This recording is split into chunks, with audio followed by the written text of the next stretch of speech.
Since rebuilding life after starting over at the age of 55, I've noticed something. Most conversations about rebuilding life and starting over later in life is focused around money, strategy, and side hustles. But the most difficult part, at least for me, hasn't been the strategy. It's been having a strong mindset to rebuild life when finances are unstable and life feels uncertain. It's the waking up at 2 or 3 in the morning, wondering if what I'm trying is going to work. It's walking into those universal credit appointments, quietly thinking, I don't really want a job because I'm trying to start something on my own. Or it's watching your income fluctuate and trying not to let your motivation and your confidence fluctuate with the figures. But the one thing I've realized, especially for 2026, is that if I want to change my life and my income, I really can't keep approaching it from the same mindset that kept me stuck last year. And I've come to think this year that if I want to change my life and my finances, something has to change in the way I'm thinking and in the way that I'm showing up. And if you're trying to rebuild your life later in life too, you probably know what this feels like.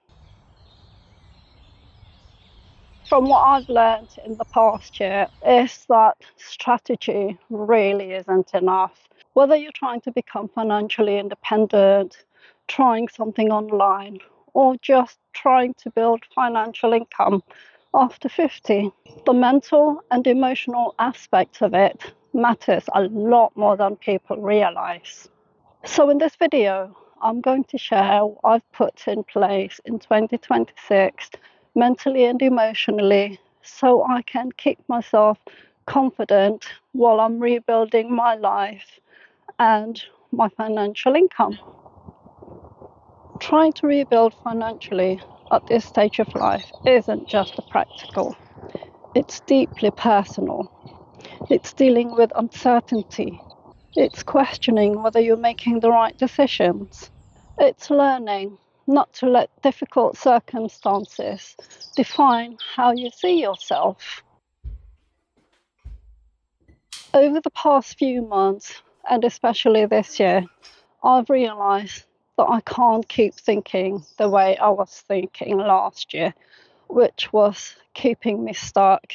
I'm getting carried away with the emotions when things aren't going well. And I know that I can't keep waking up every day just trying to get through the day. I have to start thinking like someone who is trying to build a future.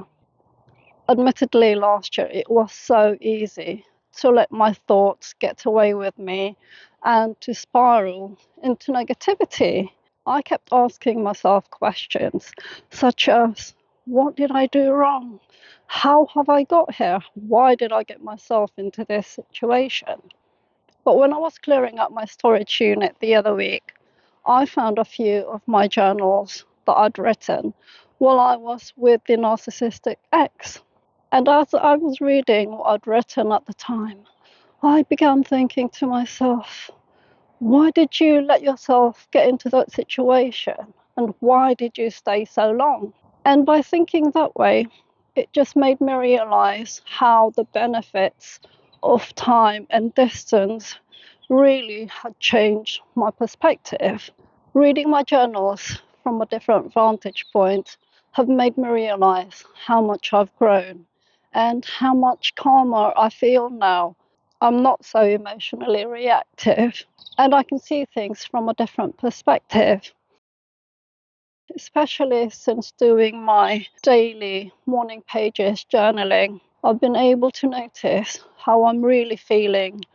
And after reading those journal entries, I've come to realize that I'm no longer thinking from a perspective of lack or not being good enough. I'm thinking from a perspective of how can I make my life better? How can I create the life I truly want to live?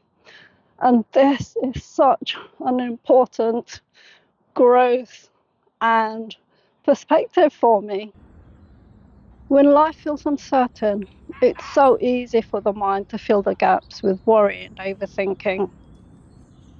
I found that having a simple routine, writing things down, and moving my body really helps me feel calmer and more focused into doing things that I need to do. And this really helps me in feeling that I am moving forward in life. And none of these things are complicated, but what they do is help give you some sort of stability in your life.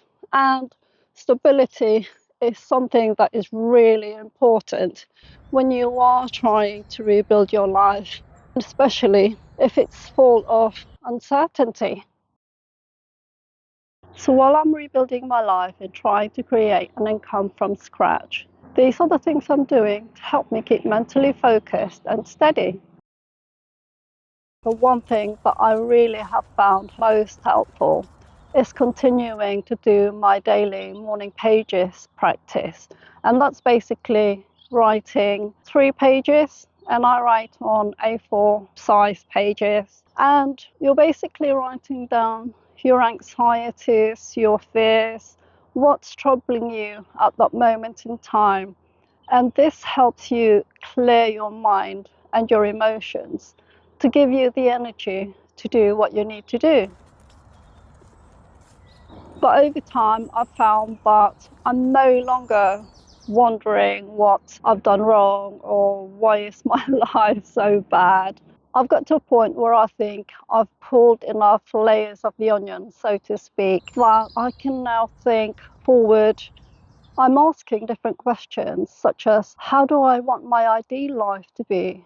What can I do today? Or what can I do this week or in the next few days to move my life forward? So I'm more forward thinking and I'm planning ahead instead of ruminating and worrying and just being negative. This past few weeks, I've also gone back to the gym, and this isn't anything to do with vanity or posterity. I know that being strong physically helps me to feel calmer and more focused into doing what I need to do. Going back to training has helped me realize that I am capable of getting stronger. And in the gym, I'm getting stronger physically. And by doing what's difficult in real life, it's making me realize that I am capable of going through difficult times too. And also, if you do take time to be out in nature, you can feel the peace and the sound of nature and the birds, and that just helps you to get out of your mindset of negativity or whatever negative things you may be feeling and thinking. And it just feels like such a reset every time I come for a walk in nature. And this is really important because you know how social media really wants to give you all the bad things that's going on around the world. So even though I do sometimes get caught up in watching the negative things going on around the world, I'm trying to become more aware of scrolling past those types of videos. I'm also trying not to engage in conversations that will bring my energy down. And this is especially so on this channel. I'm not sure if you sometimes catch some of the negative comments that I get on my videos. I will read them, but there's times when I catch myself and I'm thinking, this isn't making me feel good. It's just got to the point where I wonder what mindset those people are in just to watch a video, and out of everything that a 10-minute video may be, that all you can get is the negative side, and for you to take time to leave a negative comment, It just makes me feel sad for those people. And I do sometimes think, well, I leave you peace because I just don't want that type of energy onto my videos. And that is one way I'm protecting my energy, that if I see any negative comments, I will just delete them and hide my channel from those people.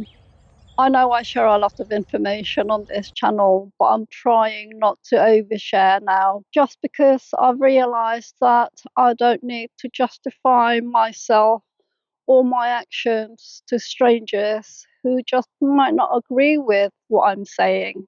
And these are the ways I'm protecting my energy and my mental and emotional well being. While I'm rebuilding, I'm also making sure that I am creating some sort of direction and forward movement for myself. If you're rebuilding and you're worrying so much about the future, it's so easy to spiral into negative thinking and not knowing which direction you're going. What I do each week is I look at the videos I've uploaded, what reactions they receive, the types of income they are generating. And I really want to say thank you to all of you who are watching the videos and watching the adverts, because if you don't know how us creators earn money by uploading videos, it's through you guys watching the adverts. From the bottom of my heart, I truly, truly appreciate you. And also, I'm having to do the extra work for universal credit. So I'm having to factor that work in and the time involved to do all these things and the visits to the offices. So I am creating some sort of direction for myself to know that I am moving forward. If you're feeling internally that you're not good enough, this isn't going to work, it's really difficult to believe in yourself. For this year, that is the one thing that I'm working on, believing in myself and having a positive image that what I'm doing is going to work and is working. I am still rebuilding, I am still on benefit. I don't know what the future looks like, but I do feel calmer. This past year has shown me something quite simple. If I don't take care of the mental and emotional side of rebuilding, the practical side becomes so much harder. Rebuilding hasn't just been about money, it's also been how to stay steady emotionally and mentally while life is still a work in progress. So if you're rebuilding in midlife too, whether it's financially, physically, or emotionally, I'll be sharing the process and I'll hope that you'll come on this journey with me. And this journey won't be just about the financial rebuild, it's also how I'm coping emotionally and mentally as I am rebuilding my life. And I'll see you in the next video.